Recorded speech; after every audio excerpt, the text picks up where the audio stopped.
Well, all month long, CBS 19 is celebrating Black History Month, and this morning we are sharing the story of a celebrity chef investing in the next generation of Black culinary talent in the nation's capital. Skyler Henry introduces us to a young chef who's making a name for himself at a restaurant founded by a star over at the Food Network. Salad steak tartare, second course. On any given night in the bustling kitchen of Marcus, D.C.,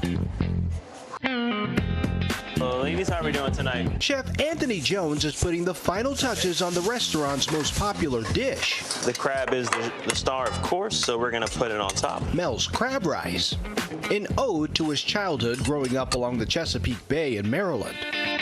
We could stop by, get a bushel of crabs, and cook them up when we got back home. For me, that's the epitome of summer. It's kind of me translating that into this dish and trying to share it with the guests. While the inspiration is humble, the dish is anything but. And then the last ingredient, it's uni bernaise, and then just some homemade togarashi that we make that we put on top. It's a far cry from the kind of food he grew up eating.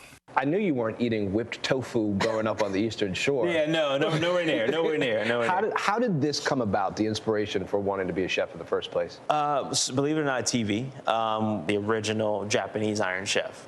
First episode, I fell in love and kept watching more of it, and that to me opened my eyes to what food can be. But it's another celebrity chef who played an even bigger role as his culinary career took off.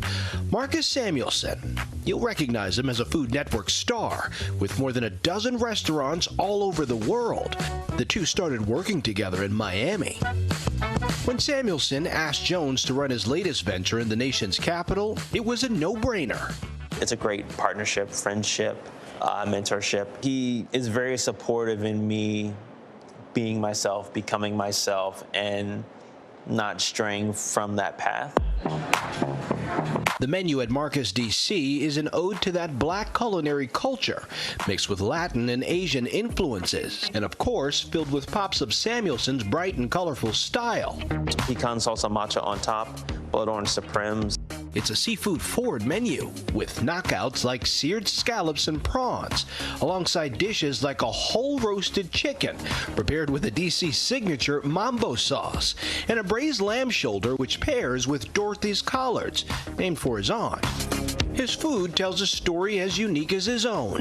In an industry where only 10 to 12% of chefs and head cooks are Black, at 37 years old, Jones has carved out a path for himself. And you kind of have to go into it with a certain mindset that if you are of a certain background or ethnicity or whatever the case might be, that you're 100%, it has to be 150 compared to everyone else's.